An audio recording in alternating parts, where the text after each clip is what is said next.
Hey friends, my name is Angela and today I'm going to be showing you how to build your own ornate vintage frame and then turn it into a display shelf. I have been searching everywhere at the thrift stores for an authentic vintage frame and I haven't been able to find one that I liked, so I figured why not build my own? So let's get started. I picked up two 1x6x8 and two 1x2x8 common boards from the Home Depot.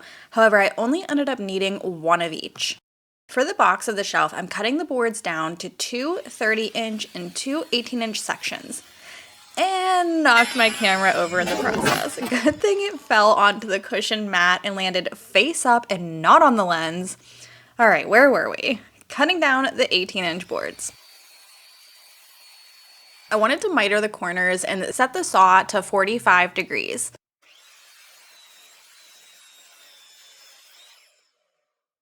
Now I can glue the boards together to create the box using my Titebond wood glue and 2-inch brad nails. I like to spread the glue out to make sure the entire surface is coated for the best adhesion.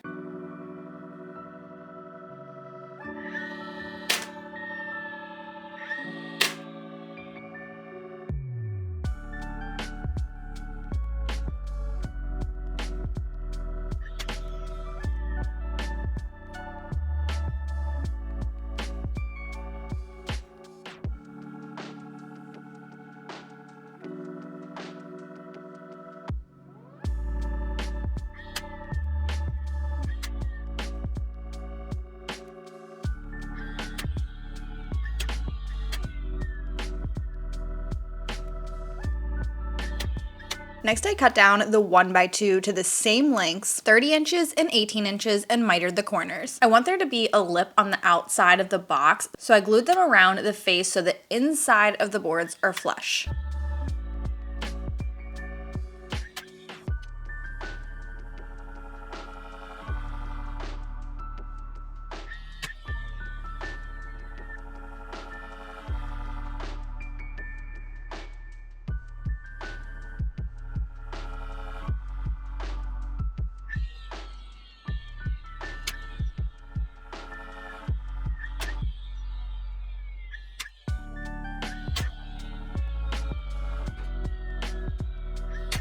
Now we can move inside to add all the details that are going to bring this frame to life.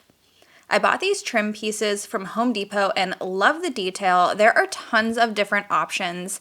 I'm gonna cut these down to fit around the inside edge of the 1x2 frame.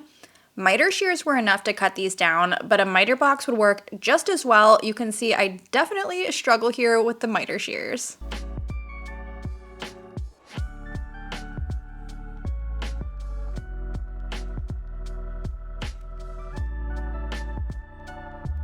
To attach these pieces, I'm using my Dollar Tree Super Glue wood glue. I really love this glue. It starts to set pretty quickly, so you can keep on working.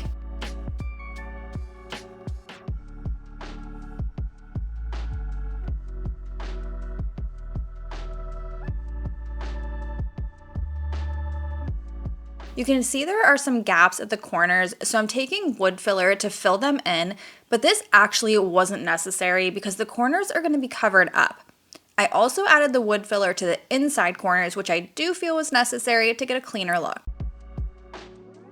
For the corners, I bought these wood appliques from Amazon. I will link them in my description box for you. It comes with 4 corner pieces and 1 longer straight piece. This is the larger size they sell, and it was about $17.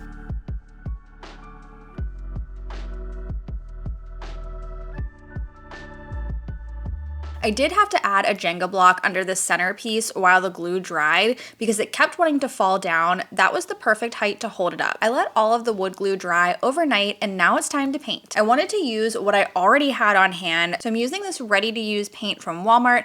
I am not a fan of this paint because the coverage is not great, but I didn't want to buy new paint for this project. I started out hand painting this with a roller, but then realized it would be much easier and probably cleaner to get in between all of these appliques by spraying it. I didn't have white spray paint, so I busted out the paint sprayer. I'll be honest, I'm not a big fan of this particular sprayer. It's fine for painting larger surfaces or walls in the house, but I didn't love it for this project with the way that it pulses.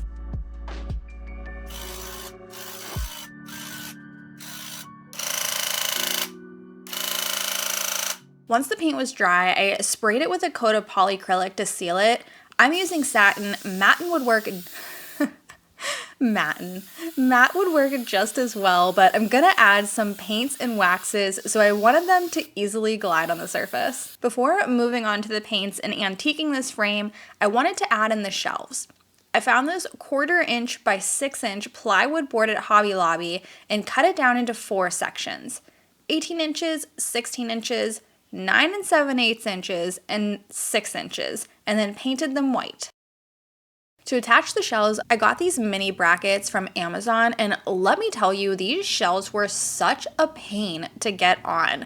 I could not get them straight or level for the life of me, and I kept dropping the dang screws. They were so tiny. I think it was because I already had the appliques on, so the frame wasn't sitting flat, and then my craft table is not level, so that didn't help. I also had to remove the last 6-inch piece I cut because it ended up being too small once I got the other shelves on. It was a whole fiasco, and I ended up saying, screw it, I got them as level as I could, so let's move on. Now we can make this thing look pretty. Since I'm going for an aged vintage frame, I wanted to add some gold leaf in select spots. I'm using this metal leaf adhesive and my gold leaf flex from Amazon. All of my Amazon products are linked in my description box for you. When using gold leaf, you want to apply the glue only where you want the gold leaf to be, and then allow that glue to dry for 30 to 60 minutes. You want it to become tacky. I waited about 14 minutes and that was perfect. Then start applying the gold leaf. I had to keep feeling for where it was sticky since it's really hard to see. It does dry clear. And then you want to take a paintbrush or some type of soft brush to knock off any excess gold leaf and clean it up.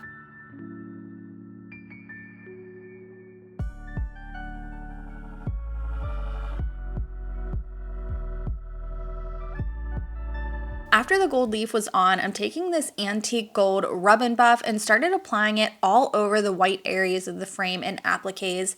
At this stage, I was getting pretty nervous that this project was looking like a hot mess, but it's one of those trust the process type projects, and the more layers you add, the better it looks.